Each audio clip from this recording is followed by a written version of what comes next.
Stay tuned because Excuse me, if I may interrupt for just a moment. Hi, I'm Janine Lauschat, and this is the 1067th edition of Motorsports Unlimited. Today, we're turning the clock back to 1993, when we first met America's foremost Corvair expert, Larry Claypool. We taped a wonderful history of the Corvair with him back then. Recently, we've noticed a renewed interest in this historically significant automobile, so we felt it was time, after some 14 years have elapsed, to revisit this program. Let's join Carl King as he sets up the story. Motorsports Unlimited! Today we have a very special program detailing the history of the Corvair! What? What was that? You don't know what a Corvair is? Well, we're gonna fix that on today's show, and to do it, Bill and the girls travel to the Vair shop in Frankfort, Illinois to learn more from the Chicagoland Corvair Enthusiasts Car Club. Let's join them.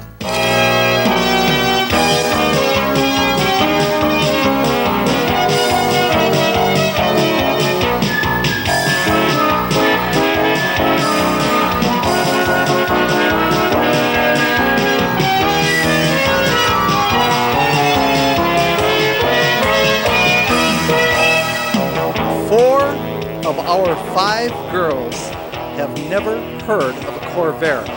I cannot believe it. I really can't. It makes me feel old. Renee, you told me you'd never heard of these things? No, and you're so shocked. Yes, and what do you think now? Are you enjoying this one? Oh, definitely. You know I like convertibles. Cindy, you knew about Corvairs a little bit. A little bit. Okay, do you know how long Corvairs are made? No. Do you know what models they had? No. Do you know why the car was important? No. Do you know who Ralph Nader is? No, but I've heard of it. Okay, well, we're going to learn all of those things on today's show, and also on today's show, we have a brand new girl with us, and that's Kim Adams. Am I saying it right, Kim? Yes, you are, Bill. Are you nervous? A little bit. Okay, I'm going to put you to work right off the bat so that you're not nervous. I want you to look at the camera and say... Don't go away, folks. We'll be right back.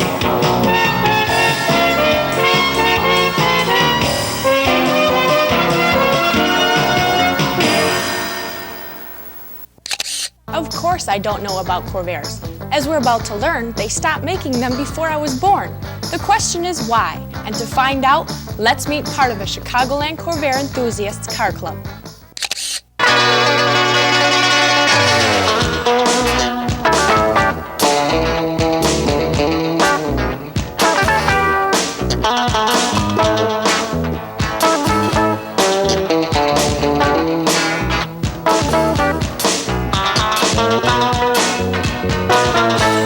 We might as well start right off the bat with perhaps the most important part of this program today. This book, and Chuck, I'm going to ask you to come in on this as well as you can.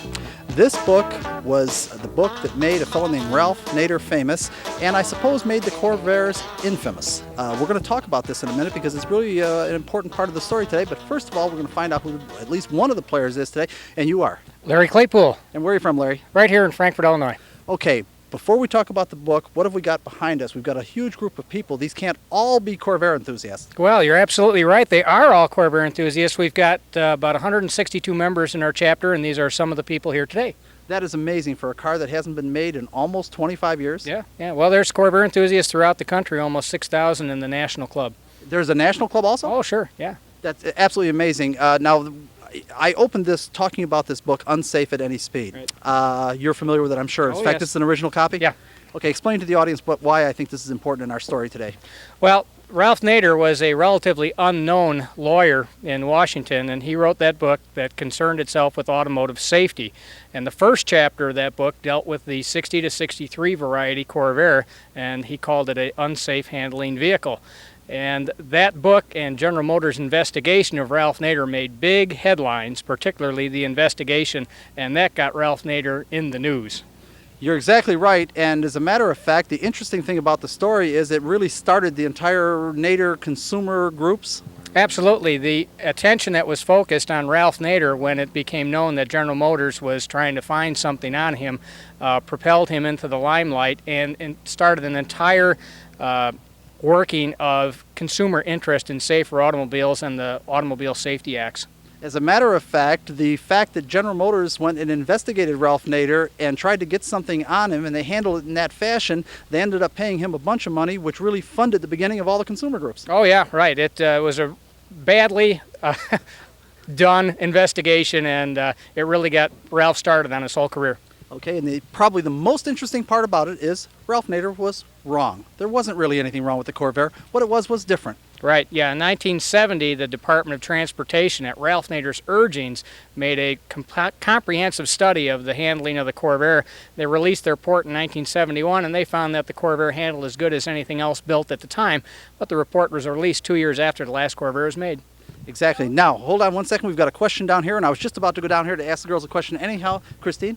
What would have provoked him to investigate the Corvair? I mean, did he own one and he didn't think that they were safe? Or what would provoke him to pick out the Corvair? Interesting question. I'm not sure we ever know really what provokes a crusader, but perhaps you know the answer, Larry. Yeah, actually I do.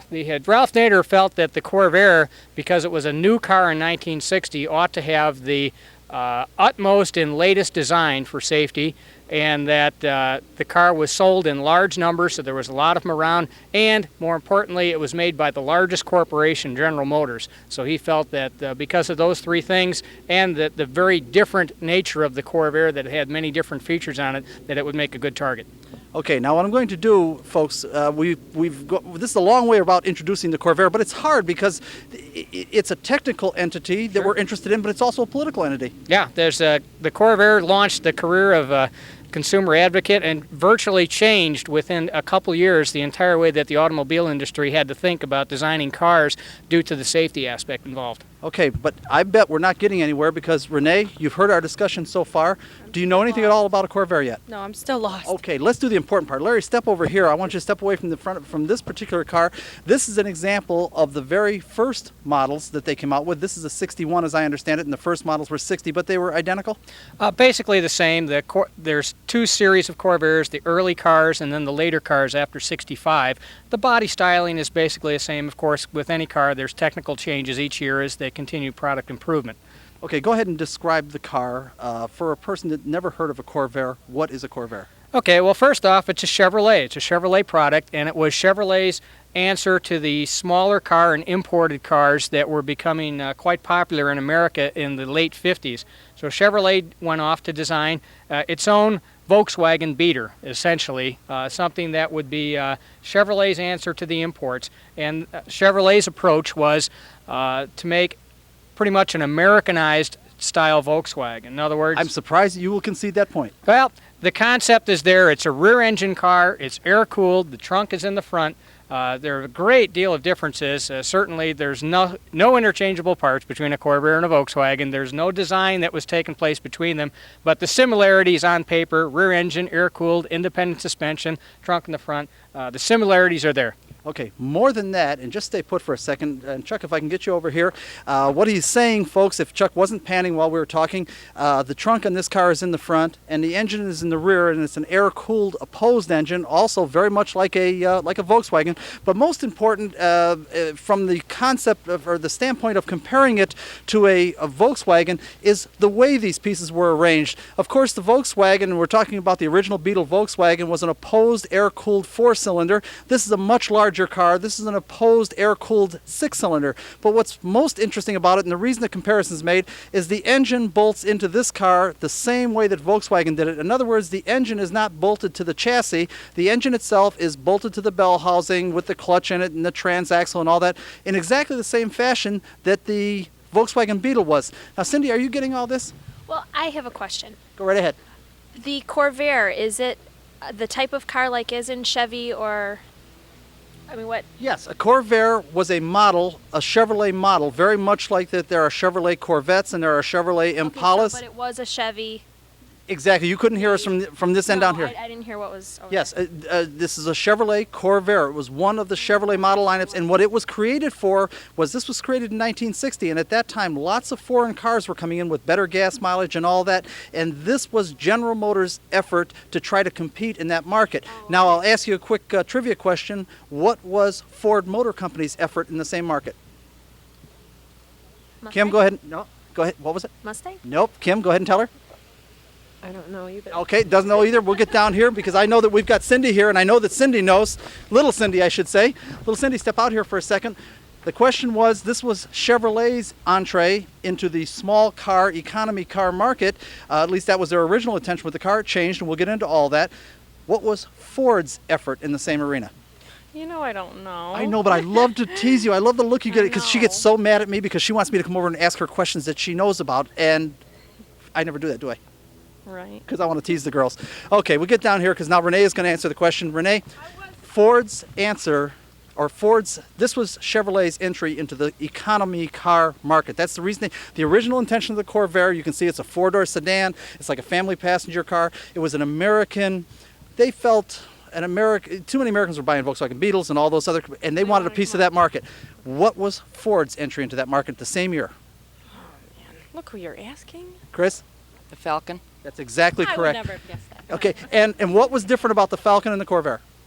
Well, I don't think the Falcon had a rear engine. Right, the Falcon was in effect a miniature normal American car. Front engine, rear wheel drive, the traditional, just like a full-size American car made smaller. This was a revolutionary concept. General Motors' approach was revolutionary. American cars had not been built like this before. Well, wasn't that the start of the compact car era? That's exactly correct. And what Chrysler Corporation followed a couple years. Okay, I'll give you the chance.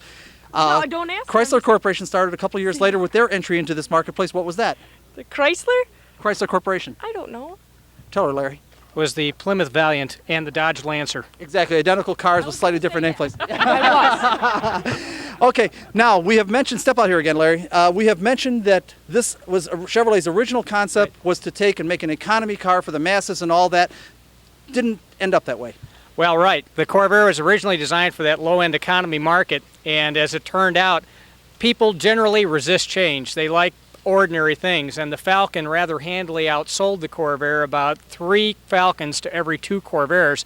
And at Chevrolet, there is no place for second place. So not too long after the Corvair's introduction and saw the way the sales were shaping up, Chevrolet decided immediately to concentrate on building their own Falcon clone, a very simple, straightforward, ordinary economy car, and that appeared 2 years later as the Chevy 2. And what happened to the Corvair? The Corvair, almost by accident, found a market that it wasn't known to exist. Shortly after the Corvair's introduction, this was the ordinary 4-door sedan that came out at first. Shortly after introduction, they brought out the 2-door Corvair and the top-of-the-line model, the Monza. It was trimmed very well inside, had bucket seats. They had a higher horsepower engine available. It started to be a kind of sporty car. It still had room for everybody in the back. It had a real seat and everything in the back and was a fun car, but it was still inexpensive.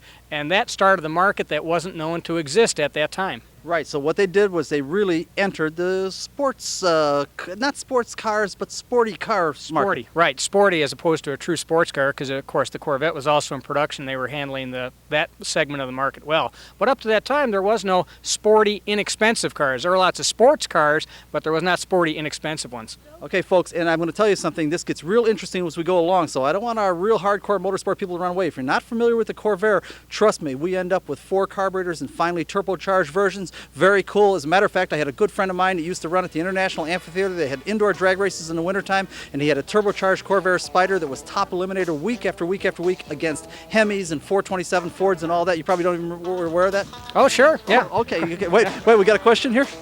I'm trying to get the gist of all this. If this was such a cool car and, you know, good time running, what happened to it? Why did it stop? Why don't we? Making, Great. I want you to remind me that question as we get to the end of the program, because it is not always the case that good, cool cars continue to exist, and we'll get to that towards the end of the show. Right now, I want to move on because we want to look at some other things, and I know our audience wants to get to the cool stuff, and we got a couple steps in between, right? Right. Yeah, we got all sorts of neat stuff here. Okay, just a minute now. Let me get down here because we've got a couple little girls here. I think would be glad to help us out. Girls, can you come on out here for a second, please? Come right out here. I want you both to stand right here. Okay, and I want you to look over at that camera, and I want you to say. Wait for us, we'll be right back.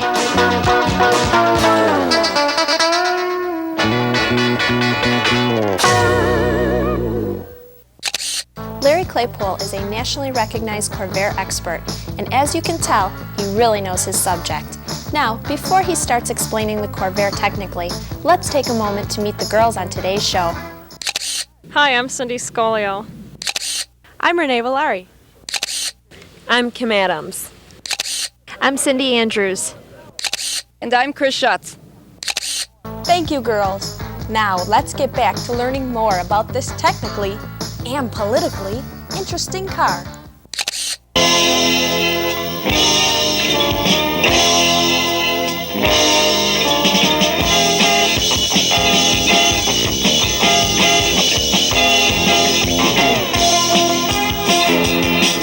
Today, I have not forgotten your question. I am going to get to that about what happened to the Corvair. But first, I want the audience to know exactly what a Corvair is. And we also have a new player here today. And when we've got another pretty girl, you know right away we've got to introduce them to the audience, right? That's right, first thing. First thing. And you are? Mary Beth Claypool. And Mary Beth, I understand you're a Corvair enthusiast also. Yes, born and raised. When you say born and raised, you meant you were pre-Corvair, pre-Larry? Yes, very much so. Is that right? Seriously? Yes, very seriously. Okay. Found it in her Wait, DNA. what? They found it in her DNA. Oh, boy, are you getting comfortable on camera? Nicely said. Then you perhaps can, better than Larry, explain the technical details of a Corvair. What made up a Corvair? What was so important about the Corvair technically? Technically, the Corvair was important because the engine was in the rear, and it has a flat opposed six-cylinder engine. And why is a flat opposed six-cylinder? And Chuck, maybe you can take a shot of this while we're talking about it if you're not already doing so. Why is a flat opposed six-cylinder engine a superior design? I don't know. Go ahead and tell her, Larry. It's inherently balanced. Bingo. Right on. Christine, you remember? Oh, Chris is on the other side, but I'm sure. Wait a minute. Wait just a minute. Wait. Say what now? I knew that. Okay. Okay. There's one she knew and she was on the wrong side. Yes, as a matter of fact, the flat opposed six-cylinder design is an inherently perfectly balanced design. Really an ideal. The only problem is to put it in the front of a car is a major problem with steering situations and front suspension and all that. Although there is a car, the Subaru, that has nicely done in the front of the car. But go ahead and tell us about the rest of this technically. Well, as we had noted, the Corvair is a rear engine design, and therefore lightweight was important to the design of the engine, so great quantities of aluminum are used in the construction of it. This is a cutaway powertrain, so we can actually see the Corvair motor under most of its sheet metal. In the foreground is a Corvair motor as you would normally see it in the car with all its engine shrouding attached. Let me stop you right there so the audience knows what we're talking about. We're talking about this one right here. This is an actual engine out of a Corvair, literally just brought over here on a wheelbarrow because I wanted to show it to our audience because the cutaway has a lot of the sheet metal.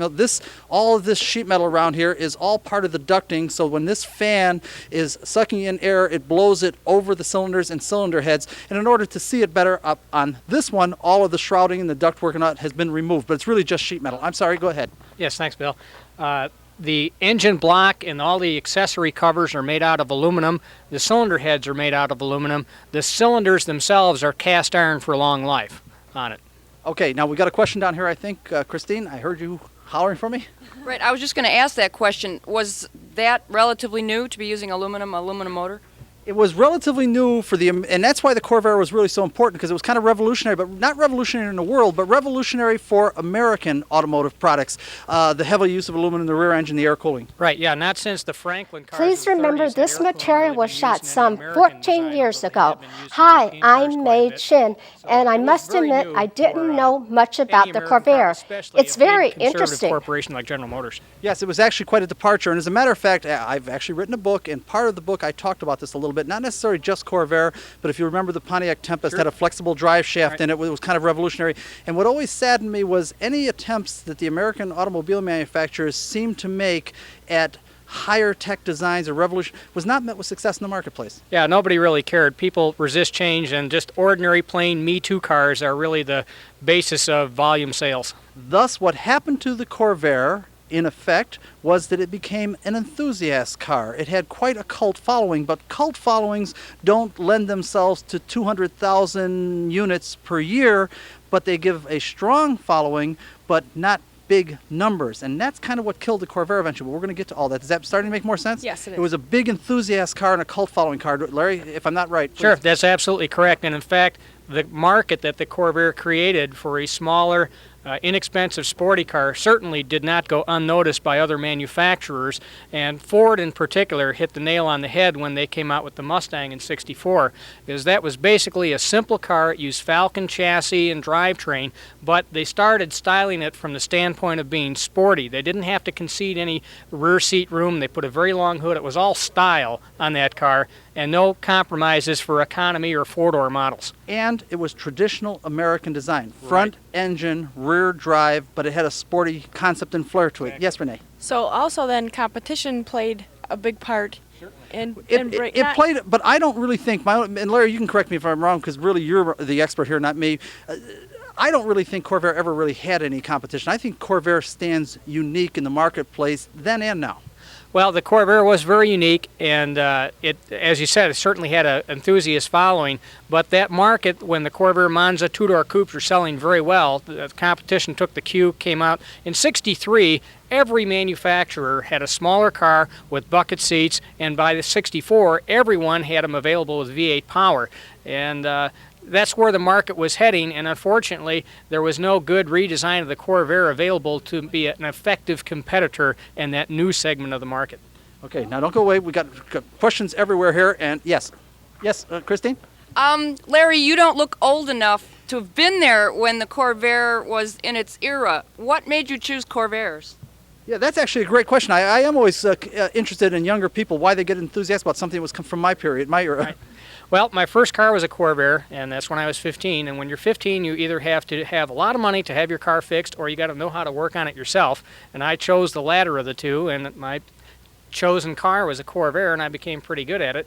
At the time, in the very early 70s, there were lots of Corvairs. I mean, everybody had one. There were cars everywhere, and you could get them for next to nothing at that time. So I had kind of a steady business of fixing cars for people.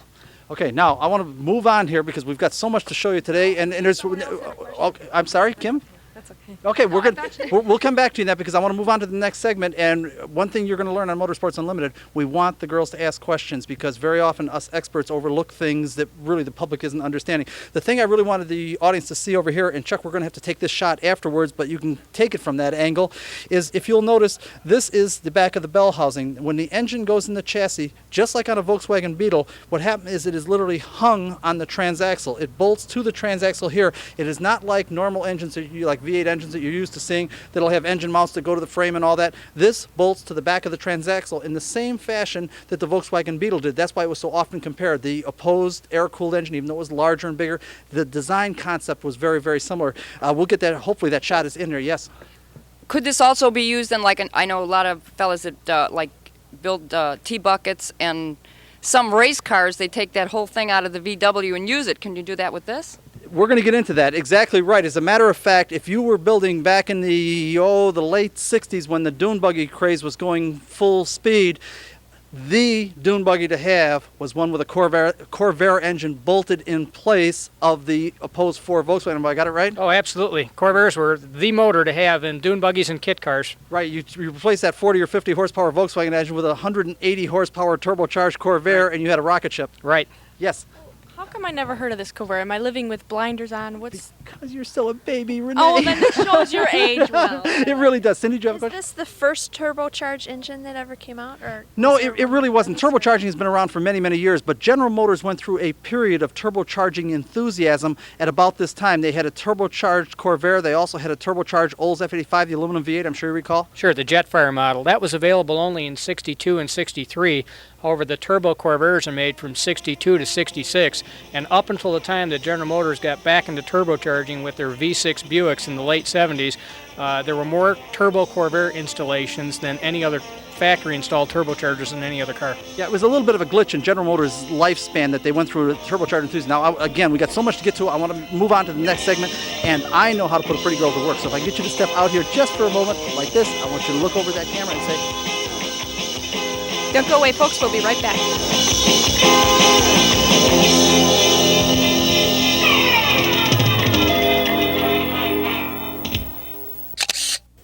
By this time, I was puzzled.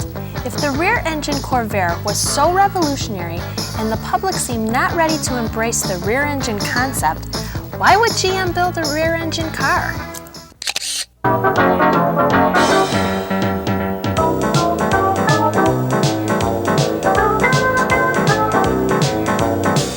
camera, I had a question, and Bill told me that Larry was just the guy who could explain it to me. Larry, why is the engine in the rear? There are several advantages to having a rear engine car, the most important of which is traction. Because the engine and the transaxle is in the back, approximately 60% of the weight of the entire car is concentrated on the back wheels. That's kind of the same principle behind the extra traction on a front-wheel drive car, where you have all the weight over the driving wheels. Conventional cars built up to the time of the Corvair had the engine in the front and the drive wheels in the back. So at best, you had 50% of the weight on the wheels, and with 60%, like on the Corvair, you have much better traction under icy, snowy, muddy conditions. So you can really get going in a Corvair and go places that a conventional car wouldn't have been able to go. And so it's great for racing then. Yeah, traction off the line, people who have ever run Corvairs know that even despite the fact that the Corvair is a relatively small engine, there's very few cars that leave the line harder than a Corvair simply because they just don't have a wheel spin problem. And I also noticed that the gas tank is in the front.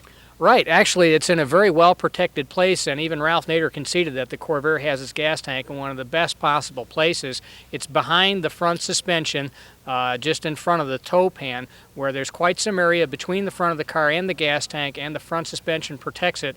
So in rear end collisions, there's no possibility of any fire or gas leak, and even in very major front end collisions, the Corvair gas tank's in a very well protected area. Oh, that's good, because that would scare me too. So then the front is like the trunk, basically? Exactly. Why don't we have one of the girls open it up there and show you what the trunk looks like? Matter of fact, Cindy, why don't we join them up there? And if you would too, Larry, please, let's step right on up here. And actually, Cindy, as you can see, there's a fairly large trunk in there. Yeah, it is pretty big. The other thing that we wanted to point out is another advantage, and everything, by the way, folks, we want to say, and this is the problem I always had with Ralph Nader. When you point out front engine car, rear engine car, front drive car, rear drive car, all-wheel drive car, and all that, every one of them has advantages and disadvantages. Right. There's no free lunch on anything, and what we do is make compromises, and it seemed to me that was the point that Nader missed. Certainly, I'm amazed there was so much political intrigue around the Corvair. The disadvantage with the front engine, with the front trunk on the Corvair, is that because you need room to steer the wheel wells intrude into the trunk area a fair amount, and trunk space was never a large factor in the Corvair. You know, the trunk is comparatively small, and that detracted some from sales. Absolutely. Now, if you back up here a little bit, and Cindy, you were about to say something, and I don't want to stop one of the girls when they want to... This car does not have power steering. This car, and that's the last thing we wanted to show you. A couple of other advantages of having a rear-engine car is that, number one, you end up with a flat floor because you don't have a transmission or anything going to the back, so it saves footroom for the center passenger in the car. Also, because the front end is so light, because there's no engine up there, that it feels like it has power steering without. Now, I'd like you to go ahead and get in and see if you can make my point. Go ahead and jump in, and first of all, I'll be right with you, Christine. All right. Now, notice there is no obstruction for the center passenger if you had one. A lot of legroom. Yeah, a lot of legroom. And now go ahead and turn the steering wheel to the left. Oh, it's real easy. Exactly, because there is no engine to put a lot of weight on the front wheels. And Christine, you had a question? Yes, because the engine is mounted in the back, then would this be a rear-wheel drive car? It's not necessary for it to be, but I can think of no examples of a rear-engine front drive car. But you could certainly engineer one. But this is a rear-engine.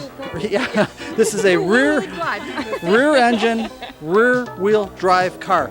I want to move on to the next car because again we've got so much to show you because they also made vans. And they made what were sort of pickup trucks. We've got a lot to look at. So Cindy, if you would tell the folks.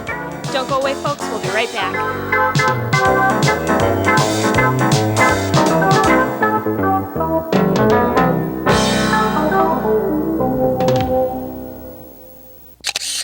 The rear engine concept does make sense in a car, but Corvair also made vans and pickups. Let's see how the rear engine design concept works in these applications.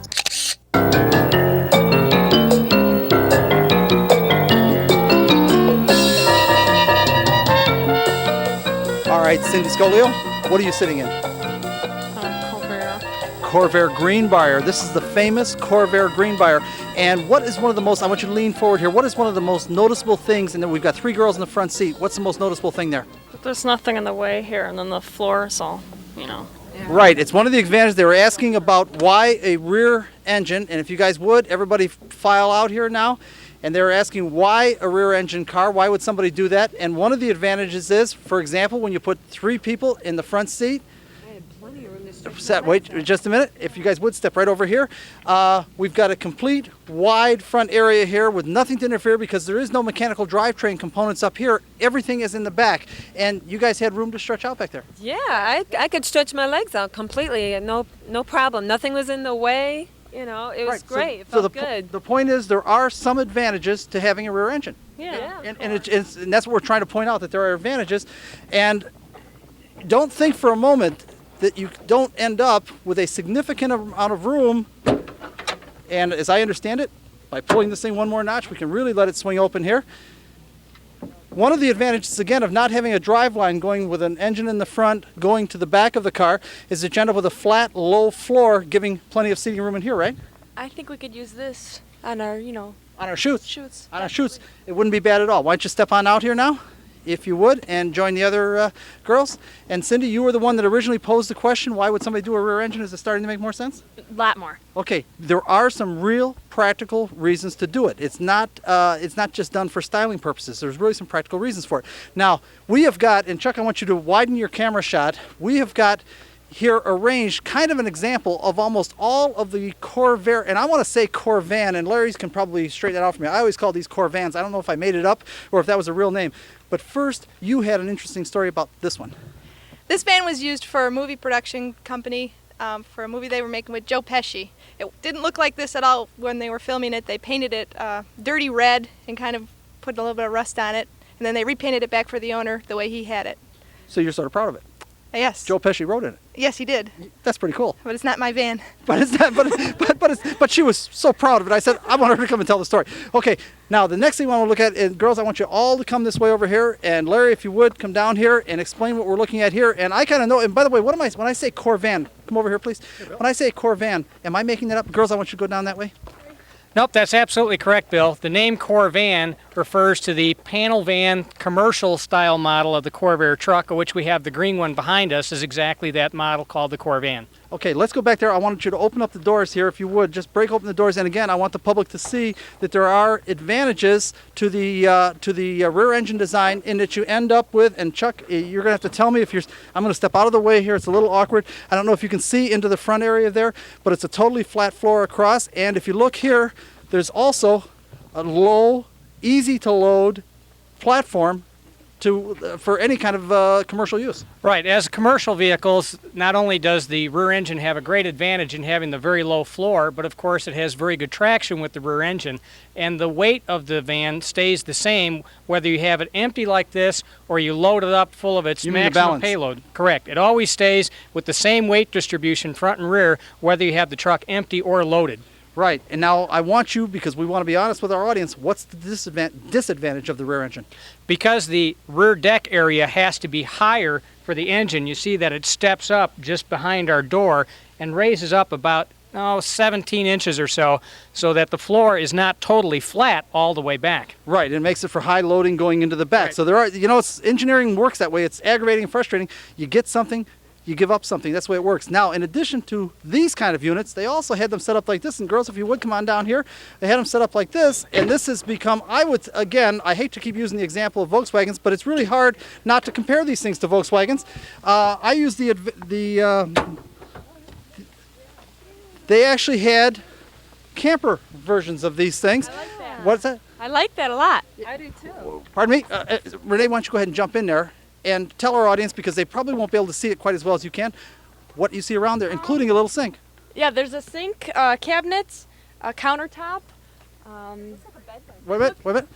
It looks like there's a room, even enough room for a bed. You can lay down. That was one of the advantages of the Corvair. They took advantage of the rear engine, of the area the rear engine took up to mount beds. And Larry, if I'm incorrect, please say so. But they use that that's exactly right. The rear seat that she's on right now, we lift it up and screw 2 legs in the bottom of it, and it makes a sleeping area inside the truck.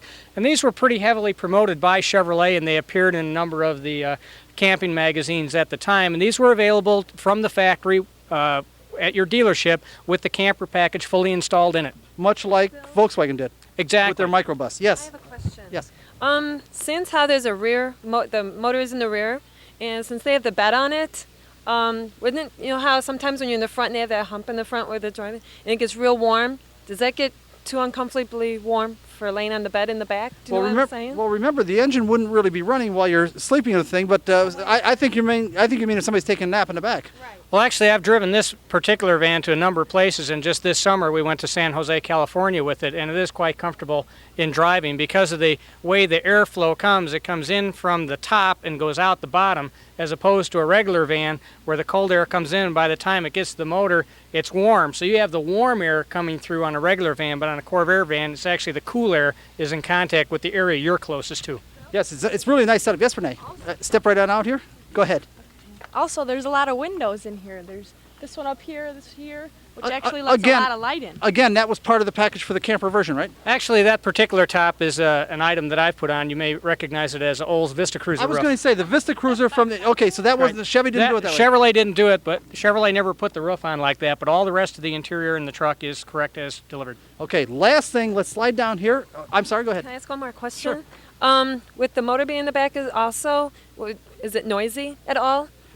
As a matter of fact, it actually gets the noise further away from you. It may be a little bit noisier from the outside, but inside they were quite quiet. Yeah, the vans are a little bit, it acts like an echo chamber, like you would imagine, echoing in the back. But generally the noise is fairly low since it's all the way behind you. You know, you're not next to the engine as in a conventional van. Okay, next thing we've got, girls, everyone down here, because this I think is the most intriguing of all the, and watch my audio cable please, I think, and if you guys would just all kind of group yourselves right around here.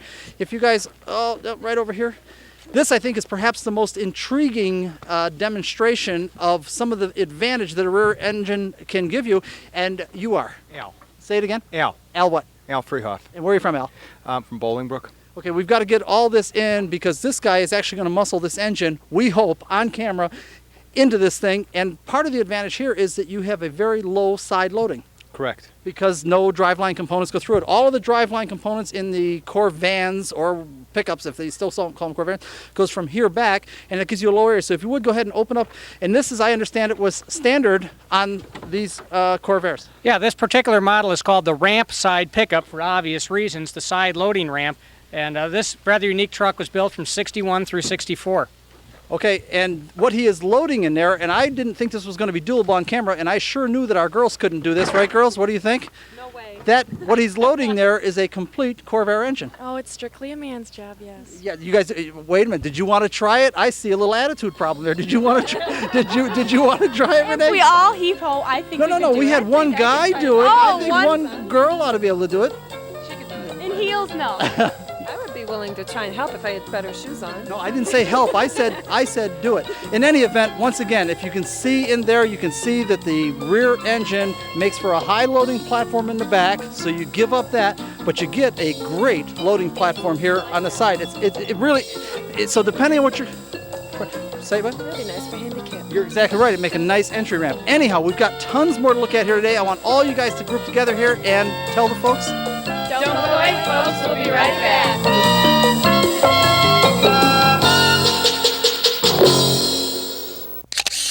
With time rapidly running out, we hurried to look at the next generation of Corvairs.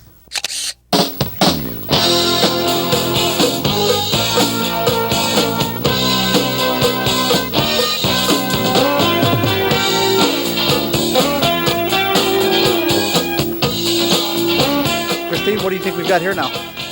3 Corvairs. No, but don't these look a little different to you?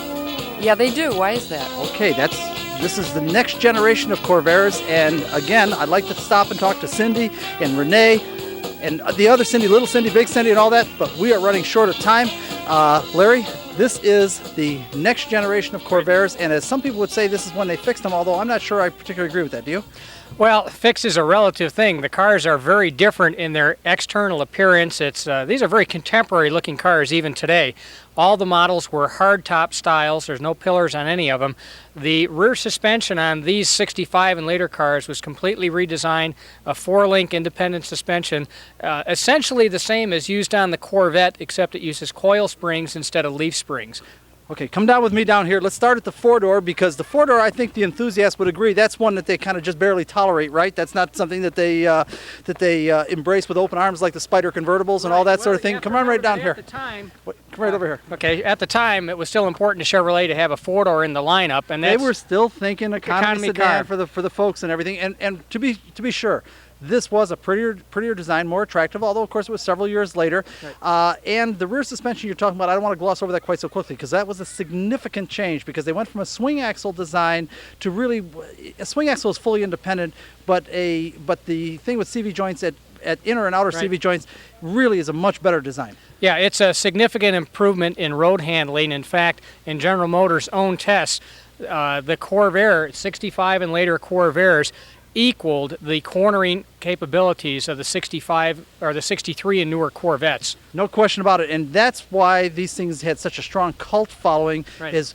these things handle like sports cars. Right, precisely. The 65 and newer is definitely sports car origin in its handling. Okay, tell us about this one.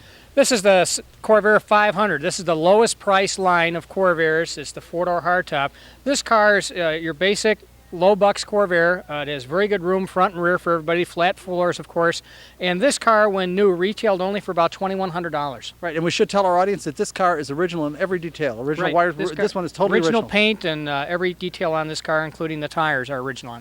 Let's move on to the convertible now, because I'm a person that's a big fan of convertibles, and I always thought that they got the convertible styling just right with these. And Chuck, if you take a look at that while we talk, go ahead and explain this one. Well, the 65 and later, of course, appeared in a convertible in two series, the Monza, which was the main selling line, and also the higher performance Corsa model. This one's a Monza, features the optional wire wheel covers, and it's your convertible. They're very desirable today. Did this one have the 4 carburetors or no? This particular car has the regular 2 carburetor engine. The Corsa model had the 4 carb engine as standard equipment, and the turbo is a $187 option.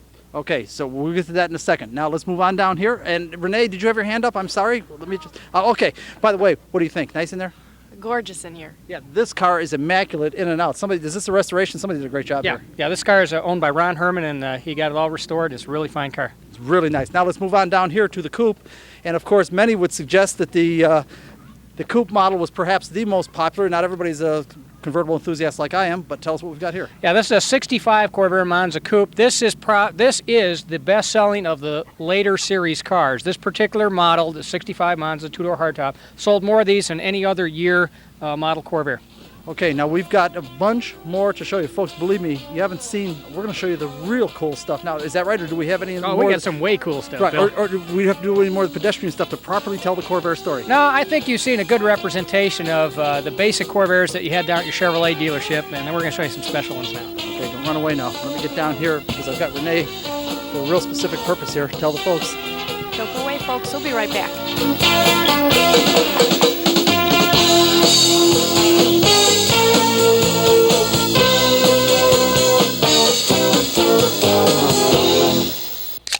It's amazing how excited guys get when the subject turns to high performance cars. Let's take a look at the objects of their enthusiasm.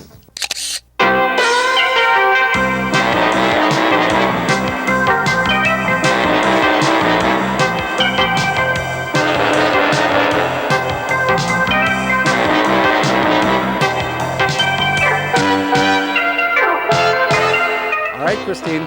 Now we're getting up to my kind of stuff, the toy versions. What do you think? Really nice. Yeah. What's important about this one you're standing by? I don't know. Well, Renee, we'll see if you do. I'm walking all the way over here because she popped up and said, I do. What's important about it? Because it has a turbo. What does that mean? Say it. Because it has a turbo. Turbo what? Engine. Turbo what? Booster. Turbo something. Turbo charger. Charger. And what is a turbocharger? I'm a compressor. Chris is yelling compressor. No, she wasn't. and what does that do to an engine? I'm thinking it speeds it up. Well, more power. I don't know. Exactly. A supercharger can double the power of an engine, triple it. It can put in so my much car power you can needs. blow the bottom out of it with no problem at all. Something my car. Okay, but you did kind of know. I'm impressed. You did kind of know. Okay. We talked for a moment about the Corvair Spider, which of course, in my mind, because I've always been a performance enthusiast, was the most significant of all of the Corvair models, clearly the fastest. Yeah, when the image from the Corvair turned from the family type car into the sporty version, the Spider was the kind of the pinnacle of that change in there. And this was introduced in 1962. This is the original Spider model.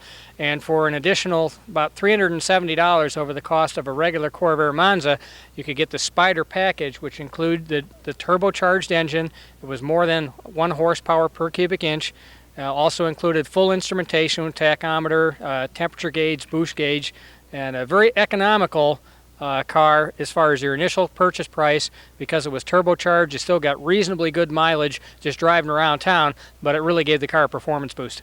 Okay, as a matter of fact, and Chuck, if you can take a shot of the car while we're talking, if you haven't done so already, if I remember correctly, the boost on it was only about 5 or 6 pounds. Yeah, that's correct. The boost was limited by the design of the engine in order to make it economical. Instead of using wastegates or other elaborate devices, they simply used a smaller size carburetor and a very specific restriction muffler to limit the overall boost. Okay, and we should also say then that those of us that were around back then, and I clearly was because I graduated from high school in 1961, they came out with Corvairs in 60 and manufactured them through 1969 for 10 model years. So I was obviously at that age very cognizant of everything, and our friends knew how to bring the boost up to 10, 12, 14, 15 pounds, and they were pumping over 250 horsepower. Oh yeah, yeah, people still do it. There's all sorts of ways to boost the performance of turbo Corvairs, and they can be very, very fast. Okay, the audience will forgive me. We are ducking bees out here. If you see us flinching from time to time, this is the time of the year when the bees are going through their final flight. I think we'd be safe. But yes, so you're aware of that, of the guys that really boosted the power out of these things. Basically, removing the restriction on both the inlet and the outlet side, getting rid of the muffler, and using much bigger carburation, that will give tremendous increase in the boost pressure.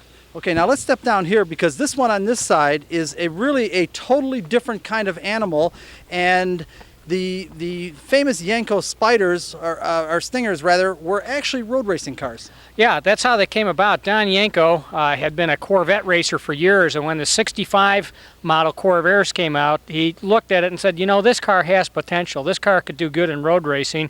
They campaigned some 65 Corvairs with great success, and near 66, he thought, you know, if I could get this thing set up for SCCA racing, I think we could win in it.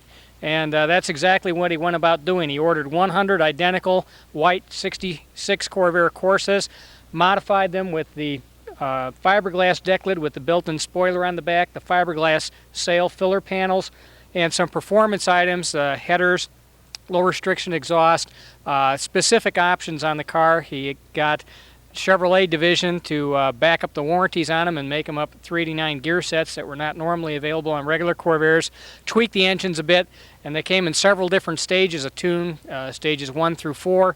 And in fact, in 1967, with Dick Thompson at the wheel, they did in fact win the SCCA D Production Championship. Yes, and again, this really explains a lot of why the Once Corvairs again, had such a strong allow cult me to following, remind because you, people who were this into material sports was car shot events, some into road racing, 14 gymkhana, years things like ago. that. You really couldn't have a better car than a Corvair. All right, the handling on a Corvair, you know, it's not a top-end machine, it's not a 400 horsepower machine, but you can just make up the difference in the corners because you can go in so much harder and faster than other cars with the very good braking and very good balance on the Corvair. Corvairs are still actively road raced and successfully so even in the 90s. Yes, now hold on one second, we've got a question, and Renee, what a surprise. Well, when they said, hang on, there's a bee on me. When they said street racing, do they know what You don't the want to play with numbers- them, they'll sting you. Well, I'm getting to know the cars and bees today. Go ahead. When they said street racing, did they know what numbers this car pulled, or was it different? You're talking about drag racing? Well, I'm just saying, could they figure it out by street racing? I mean, street racing is not the same as drag down a strip. No, right? in fact, we don't even call street racing racing, really. But is your inquiry about what kind of drag strip numbers these cars would turn? Yes. Yes. Okay. Give us some feel, starting with, give us a broad general, from the baseline 2 carburetor engine to the turbocharged versions. What kind of drag strip numbers? The very lowest horsepower cars, the 80 horsepower cars, 1960, 61, with the automatic, they're going to be the slowest at approximately 20 seconds in the quarter. The hottest engines, the turbocharged Corvair models, the 180 horse and 65 and 66, run about 15.5 stock. Right, and I can tell our audience that in the 8th mile drag races, they were absolutely killer cars. Yeah, because there's no wheel spin with the Corvair's rear engine traction. You just come off the line so hard that you just got everybody beat, you know, the first few feet. Wait a minute. I would love to see that. Yeah, they are really quick off the line. We've got one more Corvair to show. that is really a statement, don't we? Don't give it away. Locals figure it's souped. Okay, this is something special. Don't go away, girls. I want to keep everybody in the act, so I make Chuck follow me down here so we can take one more look at these great cars and put these two guys to work. Folks, how are we doing down here with the bees? They're not too bad right now. Okay, tell the folks. Over by you. What? Tell the folks. Don't go away, folks. We'll be right back.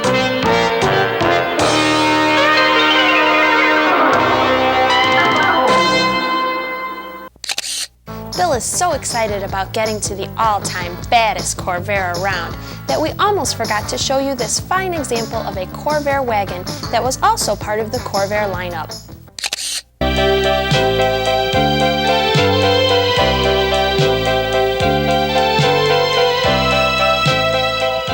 All right, somebody just grabbed us and said you almost forgot about the Corvair station wagon. Corvair did have station wagons. Yeah, they made them in 61 and 62, a total of about 33,000 cars. It has the unique advantage that being a station wagon and a Corvair, it also has a trunk in the front and a fairly roomy area in the back. Well, I'm not sure if don't run away. I'm not sure if I'd call it exactly really roomy. Renee, come over here and for the folks in our audience, open this tailgate. Go ahead. I want you to open this and show the real problem with a rear engine car. Go right ahead. Now, that's pretty high to load things, isn't it? Come here.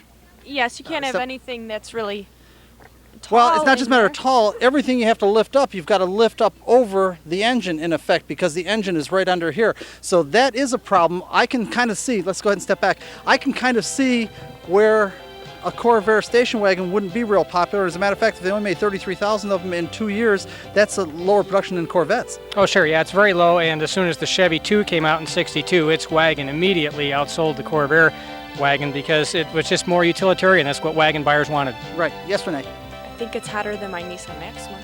Yeah, well, I wouldn't disagree with you there. As a matter of fact, you two guys, tell the folks. Don't go away, folks. We'll be right back.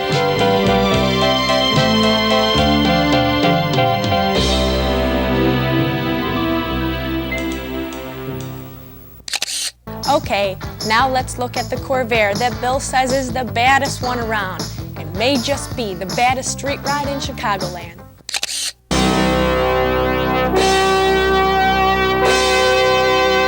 Renee, this may be my favorite piece here. Come out here. I want you to step right out here like this and take a look. What do you think? Why what is do you it think your favorite What do you think? The fanciest car here, you think? Not the best body, but maybe the interior or maybe the engine that you like. Okay, so there's something about this that I really like, right? It's got to be. Okay, come on down here. I want you to join Cindy. Cindy, I've got a job for you. I want to show the audience right off the bat why this is absolutely my favorite. Go ahead and open that engine compartment. Go right ahead. Okay, and come over here. Tell the audience what you see there. Go ahead, take a look at it, and tell them what you see. Well, a much larger and completely different engine.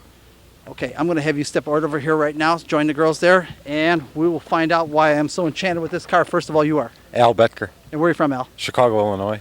Tell the folks why I like this particular Corvair. Basically, it's powered by a 500 cubic inch Cadillac engine and intent on drag racing only. Yes, as a matter of fact, this is one of those front drive Cadillac engines that you've apparently turned the entire drive system around. You're obviously not using the Corvair transaxle for this. No, correct. It's a complete Eldorado and Toronado combination. All it is it's the front wheel drive, and it's just all been moved back. Instead of pulling the car, it now pushes the car. How difficult was the installation? There was a kit made years ago. This is my really? second one, and I saved the blueprints from the first car back about 15 years ago, and finally had the time and money to do it again. Do you drive it on the street or strictly for drag racing? No, this is going to be driven on the street and driven to the drag strips. You say it's your second one. Do you run into anything that can match this? I'm sure there's always somebody bigger and badder, but yeah, so you far. Okay. Yes, we got a question down here, Kim. Is there any? Nobody's talked about any prices on the cars. Does that make it any difference in the price comparison between this and the others? Okay, well, the answer is real quick, and we're getting a wrap-up sign. The answer is real quick. For people that are Corvair purists, they would detest this. They wouldn't consider this for anything. For somebody like me who just likes fast cars, I love a missile like this. It'd be worth a lot to me, and that's kind of how it goes. Do I have it about right? You got it on the head. Okay, don't run away now. Let me get down here. We've got, actually, I just wanted to show this real quick. We've got one more thing to do, so tell the folks. Don't go away, folks. We'll be right back.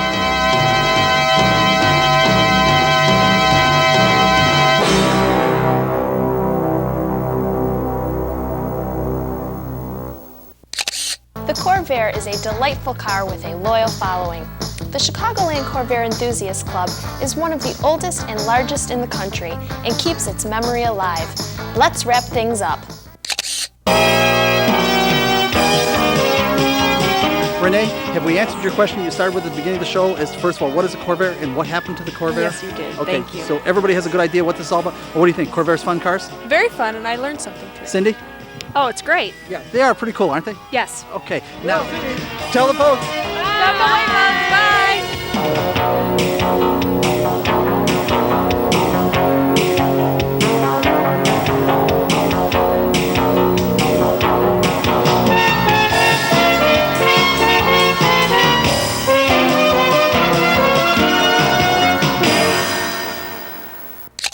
Okay, I admit it, I learned a lot. I didn't know much more than our girls. A fascinating car with an incredible history and a wonderful club devoted to keeping them going. Speaking of going, we're out of time with only enough left to acknowledge the fine work of our award-winning production team, including Jock Itzenthaler, John Kuchen, Diane Itzenthaler, Tom Grady, and Mike Sabatino. Special thanks to JVTV's Jerry Bryant. Music is created for Motorsports Unlimited by Fireside Recording Studio in Westchester, Illinois, and by independent artists Roger Pauly and Jerry Herbert. It sure looked like Bill and the girls had fun back then. Motorsports Unlimited looked a little different, but not much. Before we forget, let's take a moment to mention those who worked to create this updated episode detailing Corvair's history. Sue Cassanda, our webmaster Frank Barbalace, Art Lauschat, Samantha Bentley, May Chin, and me, I'm Janine Lauschat. This program made possible in part by support from Bridgestone Firestone and your local Bridgestone Firestone tire retailers. This program made possible in part by support from Copy That, located in the County Farm Plaza at County Farm Road and Army Trail Road in Carroll Stream, Illinois. This program made possible in part by support from PB Food Products, located on 47th Street at Western Avenue in Chicago, Illinois.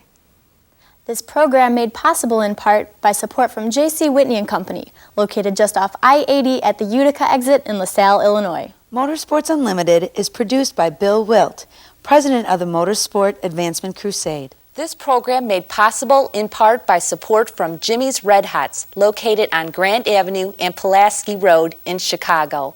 This program made possible in part by support from the Chicagoland Toys for Tots Motorcycle Parade, held on Western Avenue in Chicago, the first Sunday in December. This program made possible in part by support from Midwest Muscle Car Parts, located on Joliet Road and 47th Street in Lyons, Illinois. This program made possible in part by support from ABC Auto Parts, located on Ashland Avenue at 138th Street in Blue Island, Illinois. Motorsports Unlimited was created to raise public consciousness, understanding, and appreciation of the motorsport community and their activities. You can contact us by email at msutv.com, or you can write to Motorsport, P.O. Box 66242, Chicago, Illinois, 60666. We enjoy hearing from our audience. Please let us know what you think. Next week on Motorsports Unlimited, we're going over the history of the Chicagoland Toys for Tots Motorcycle Parade with the man who started it 30 years ago. That's right, the first Sunday in December 2007 marks the 30th anniversary for this incredible event. Join us next week on Motorsports Unlimited as Animal explains how he and his friends started what has become the world's largest parade. So that's it, another edition of Motorsports Unlimited and the lovely ladies of motorsports. And be with us next week because we'll have something real exciting. Bill Wildt's going to have the lovely ladies, and just about anything can happen right here on Motorsports Unlimited. Every week at this time, we bring you the best in motorsports. So be seeing ya. Bye-bye, and keep on rocking.